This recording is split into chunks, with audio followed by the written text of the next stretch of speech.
Hey, this is Mike Robbins. Thanks so much for joining me for this episode of the podcast. Hope you're doing well, you, your family, your team, everyone around you. Oh, gosh, as I'm recording this, there's a lot that's been happening in the country and in the world. I want to talk a bit about peace, um, inner peace. Like, how can we find that place of inner peace within ourselves, especially with all the chaos, uncertainty, change, division, everything happening around us. As I'm recording this, it's been a pretty tumultuous last couple of weeks here in the US and around the world. Not sure exactly when you're listening to this or watching it, but over the last couple of weeks, we've had ICE raids and protests in Southern California and the National Guard. Um, and some pretty intense standoffs and a military parade in Washington, D.C., and a nationwide protest. And just over this last weekend, um, the U.S. dropped some bombs on a few military targets in Iran. And there's just like a lot happening. And even separate from all the things happening geopolitically and globally and, domestically here in the U.S., there's just like so much has happened in the last several months on the heels of several years of, lots going on and lots of change and disruption and uncertainty and divisiveness. And, I've talked a lot about that here on the show. And again, my work by its nature isn't political, although I've talked more than I ever expected to over the last 5, 6, 7 years here on this show about politics, in the context of leadership and collaboration and how we come together. But like this last week and over the weekend, I've been thinking a lot more about peace. And there's that song, Let There Be Peace on Earth and Let It Begin with Me. And I think there's some real deep wisdom in that. Let there be peace on earth and let it begin with me. Um, that's both big and bold and also simple, at least in concept. And I find it challenging. You know, I've been really working on cultivating a sense of inner peace and inner calm for, many years in my life through my meditation practice and through other things. And admittedly, I find that challenging, especially at certain times when, things are happening intensely in my family or in my relationships or with my work or what's happening in my world as well as what's happening in the outer world. And we're obviously impacted by those things.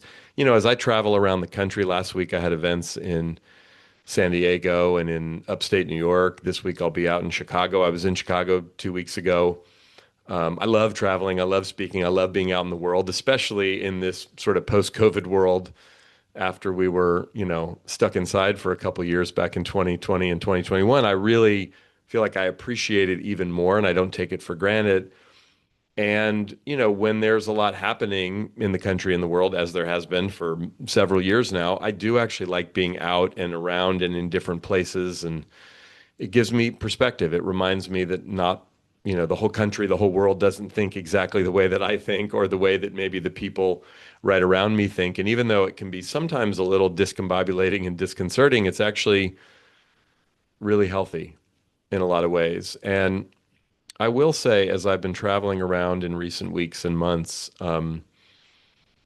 regardless of where I am, there does seem to be a sense of uneasiness and weariness.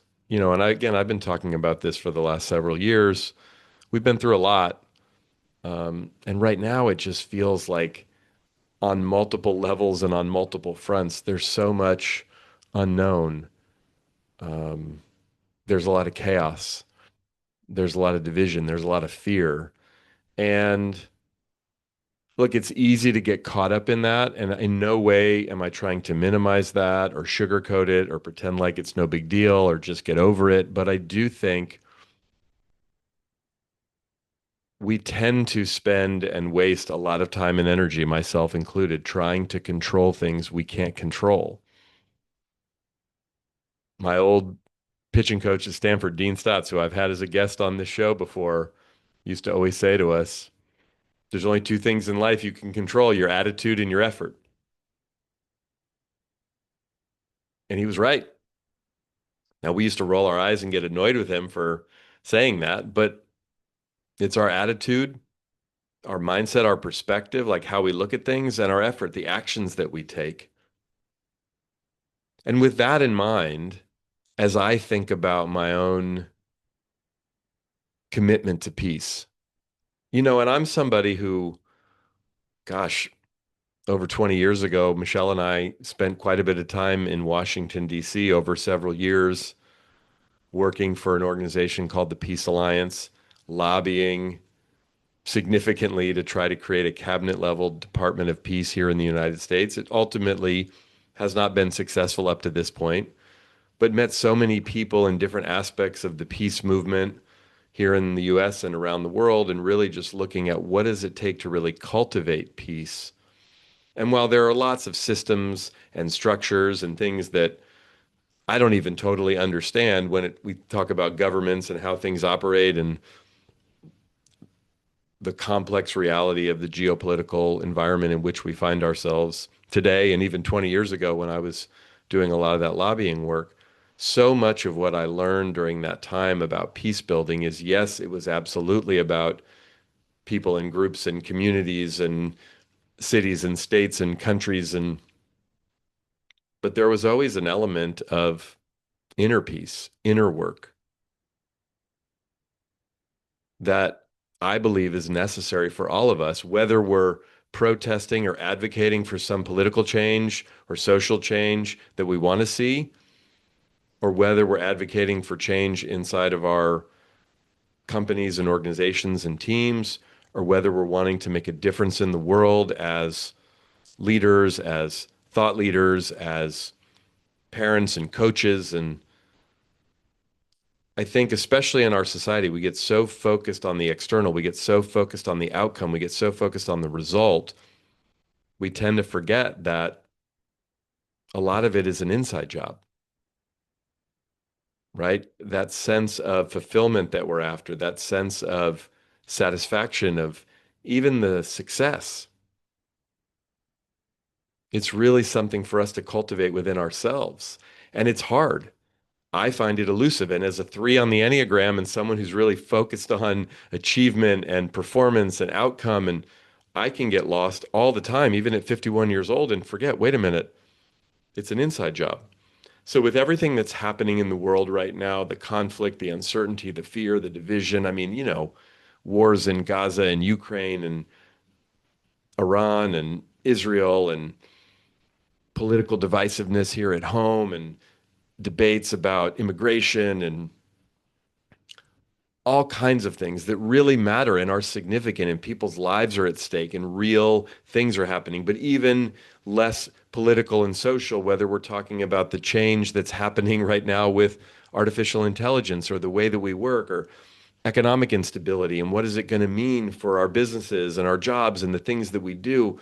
It's easy to feel overwhelmed. It's easy to feel anxious. It's easy to feel powerless. I know I grapple with these things all the time. But even in the midst of the chaos, we ultimately have the ability to cultivate a sense of peace within ourselves. And I don't say this in some Pollyanna way. I don't say this in some, sugarcoating the difficulty. It's not about denying what's happening out there or the reality of the world. It's about grounding ourselves in a real way so that we can show up with a sense of strength, with a sense of compassion, with a sense of clarity, with an anti-fragility, if you will, so that we can be there for the people that we love, for the work that matters to us, for really making the difference we want to make in the world. If I'm either pissed off all the time or ranting and raving and freaking out about what's happening, I'm not effective. If I'm sticking my head in the sand and pretending like nothing's happening and I just am going to sit in my room and, you know, watch cat videos on YouTube, not there's anything wrong with cat videos on YouTube, but you know what I mean? Like, so it's finding, I mean, I've been trying to find a place of balance within myself for how do I stay engaged and aware of what's happening? How do I stay involved? And yet, how do I stay in a place of groundedness and centeredness and peacefulness so that I can show up for the people and things that matter most to me? And look, being able to even have this conversation is a privilege, right? If you're in harm's way, if you're in real, genuine survival mode, the thought of finding inner peace, while still important, is kind of a nice to have, not a need to have. But assuming that we have a certain level of our physical needs met, our survival things sort of handled, I think this is a really important conversation for us to be having right now. Because if we're going to have the kind of impact on the world, on the people around us, on the teams and organizations that we're a part of, the communities, if we're going to create a sense of peace, a sense of connection, collaboration, even unity, as Pollyanna and idealistic as that might sound, this show is called We're All in This Together. I genuinely believe that. I genuinely know in my core that that is true, even and especially when it seems like it may not be. So, what can you do? What can I do? What can we do individually to find and cultivate a sense of peace within ourselves so we can show up most effectively for the chaos, the uncertainty, the challenge we may be facing? The first thing we can do, and it sounds so simple, and I've talked about this before, but breathe, be present. This present moment, as you're listening to me or watching me right now, you're okay, right? When things feel chaotic and out of control, it's easy to have our minds spin and race. But if we bring our attention into the present moment, that's why breathing is so important. That's why meditation can be so powerful, right? Our breath brings us back to the present moment. I think I've shared this story before, but I remember being in college. This was 30 years ago now. My junior year in college, I got really depressed, suicidally depressed. It was very scary. I'd never experienced anything like that before. And with the history of mental health issues in my family and my dad's bipolar disorder, it was like dealing with the depression was scary, but then the fear of, oh my gosh, am I going to be like this forever was really scary. And I was having a hard time sleeping. And I got up in the middle of the night, tried not to wake up my roommate, went to the kitchen to get something to drink. And I got some pink lemonade out of the fridge and I was drinking it standing in my kitchen in my apartment. And I had this moment of, wow, this pink lemonade tastes good. And I know that seems strange and like no big deal, but it was like a present moment experience of me actually having a positive thought, which I hadn't had many of those in the days and weeks leading up to that moment. And I remember just like, I took a breath, I exhaled, I grounded myself in the here and now, not in the, oh my gosh, the pain I'd been in, and not in the fear and the worry of what was coming, but the present moment. So our breath brings us back to the present moment. Not the noise, not the headlines, not the fears, not the freakouts, not the what about this and what about that and what's going to happen here and what, just this moment right here, right now. So anything that you can do to bring you into the present moment, our breath can do that. Meditating can do that. Journaling can do that. Being in nature can do that. One of the things I do these days, and have been doing this for the last couple of years, when I wake up in the morning and come downstairs, I walk outside in the backyard with my bare feet on the grass. It grounds me literally. There's some scientific aspect of what it does. It can help you if you have insomnia, by the way. I remember reading that years ago. But for me, I do it in the morning, actually, as a way to ground myself into the earth, literally. I try to get some sunlight. I look up in the sky. These days, the days are long. It's summertime, right? During the wintertime, it's usually dark when I do it. But that's something that I do that brings me into the present moment. So what can you do to bring yourself into the present moment? Breathe, be here now, as our friend Ram Dass taught us many years ago. The second thing we can do is limit our intake or be mindful of our intake of the inputs of information, of news, of media. Look, it's hard. We can't completely shut it all out. And even, I mean, I don't turn on the TV and watch the news much anymore unless there's some dramatic thing going on. I mean, maybe you do, and I'm not saying that with any sense of judgment. Even a few years ago, I did that much more often, but now just scrolling on Instagram or Facebook or TikTok or YouTube, or any of the news apps, or right, it's hard not to, podcasts, finding where can we get information from sources that we trust, from people that can give us a healthier, balanced perspective on what's going on, and not just mindlessly, endlessly scrolling on social media, which I find myself doing sometimes. But if we can be mindful, overexposure can fuel our stress. If we can be more conscious for how we engage, give ourselves permission to unplug, again, limit our intake to certain degrees, maybe subscribe to a few Substack, you know, newsletters or channels or people that you really like to get information from, but be careful about overdoing it. I noticed over the weekend when we heard about the bombs being dropped on Iran, I was concerned. I was upset. I went on social media. I turned on the news. I started watching and listening and reading. I was wanting to find out, what had happened. But a few hours later, I noticed I went back into the kitchen and I said to Michelle, "Whoa, I just did kind of a deep dive, and man, it, it I've been doing a decent job, and I'm not saying this in some holier than thou way, but like limiting my intake and being really mindful of how much information I'm taking in and from where." And in that moment, just because I was feeling scared and I wanted as much information as possible, I took in a lot and I noticed the impact. And I was grateful for it because, again, it's not about being fragile, but it is about being sensitive and noticing what serves me, what inspires me, what grounds me, what allows me to feel a sense of peace, and what creates stress for me.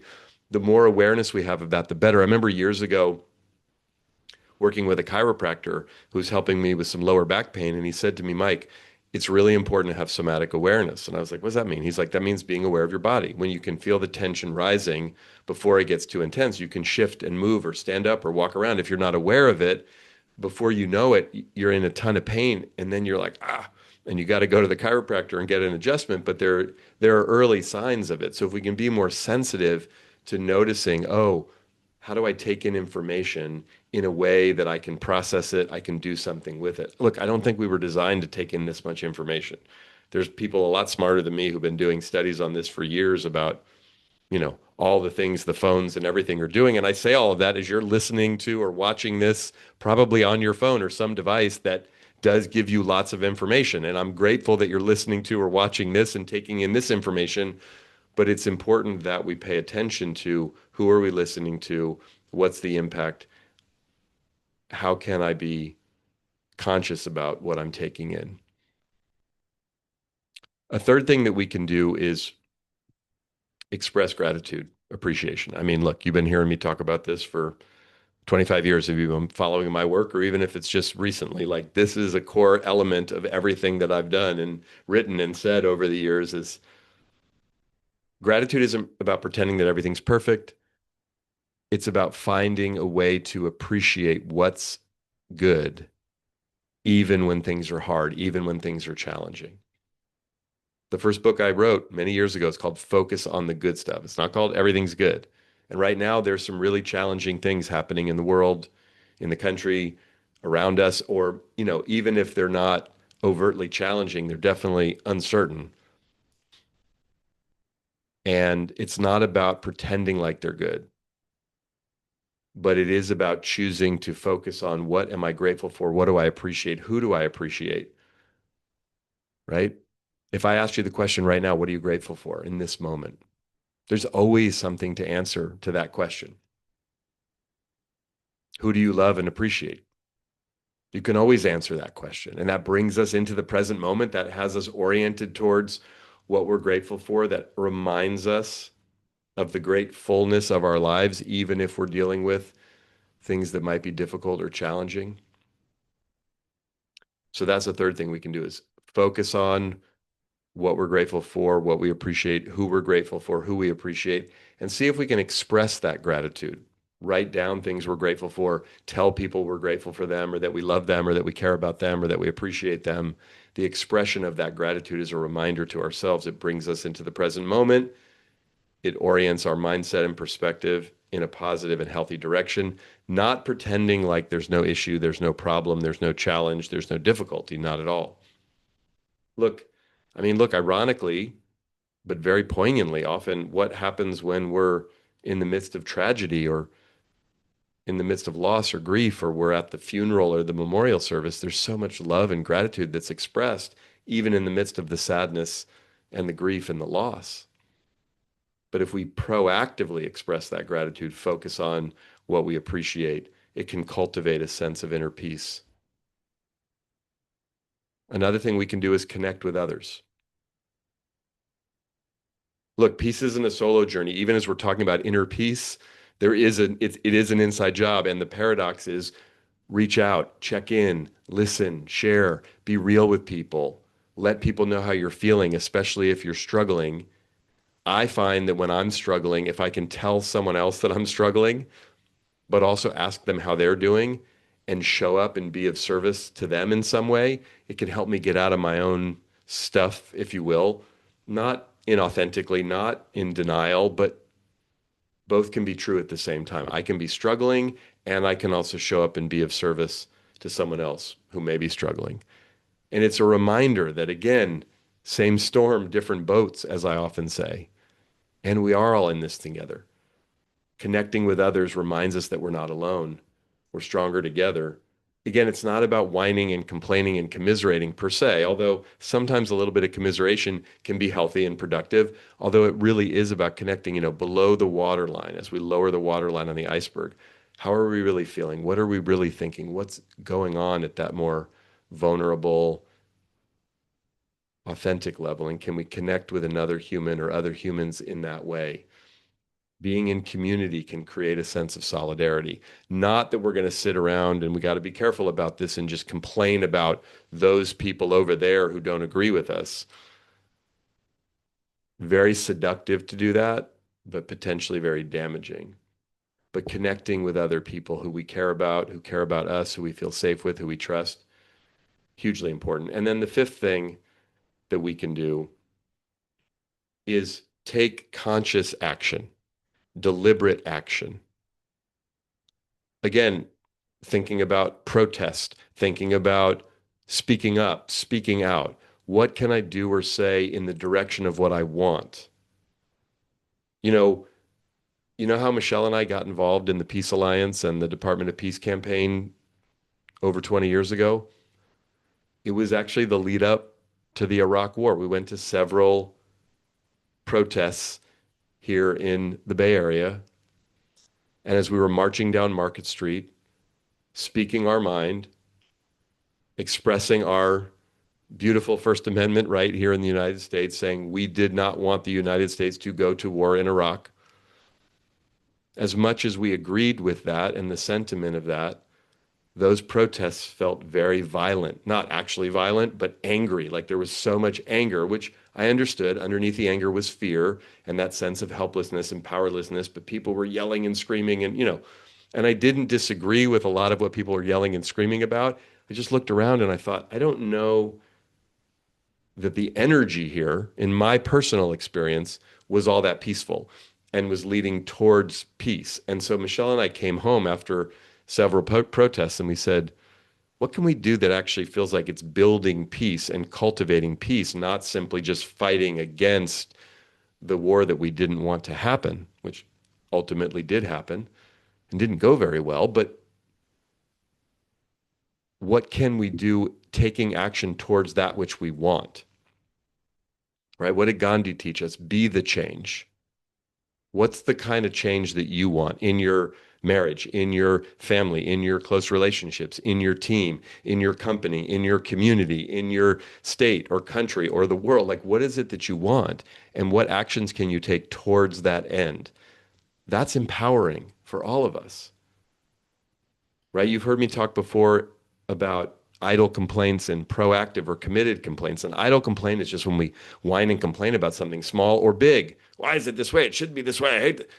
A proactive or committed complaint is taking action in the direction of, I want to change this. I want to advocate for this. I want to go talk to people who are responsible for this thing and see if there's something we can do to make it different or better or right. That's empowering.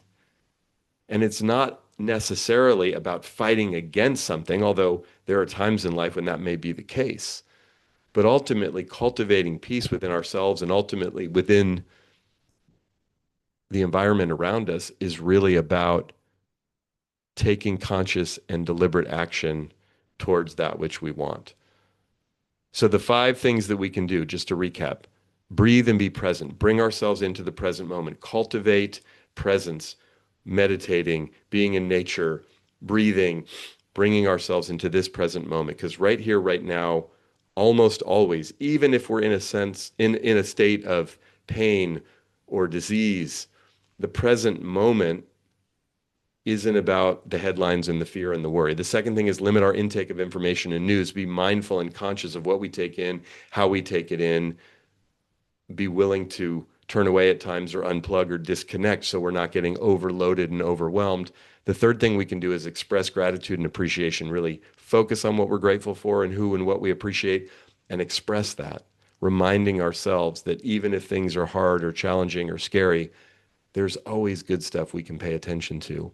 Connect with other people, create that sense of community and connectedness and solidarity with the people around us. We're in this together. And then, fifthly, take action in the direction of that which you want. Those five things can help us create a sense of peace within ourselves. And ultimately, we can be a force for peace around us. Let there be peace on earth, and let it begin with me. Famous words, not always easy to practice, especially given everything that's going on in the world right now, but we can do it. It's an inside job that we can make progress on each and every day. Thanks for listening. Thanks for watching. As always, I appreciate it, whether it's the very first time you've ever watched or listened to the show, or you've been a regular subscriber and listener, viewer for a long time. Make sure to hit the follow or subscribe button, whether you're watching on YouTube or listening on your favorite podcast app or platform. We always love it when you leave a rating or a review or a comment. There's lots of links in the show notes and down below where you can learn more about me and my work. Connect with me on social media. Best place to learn about me and what I'm up to is at our website, which is mike-robbins.com. Until next time, keep bringing your whole self to work, to life, and remember, we're all in this thing together.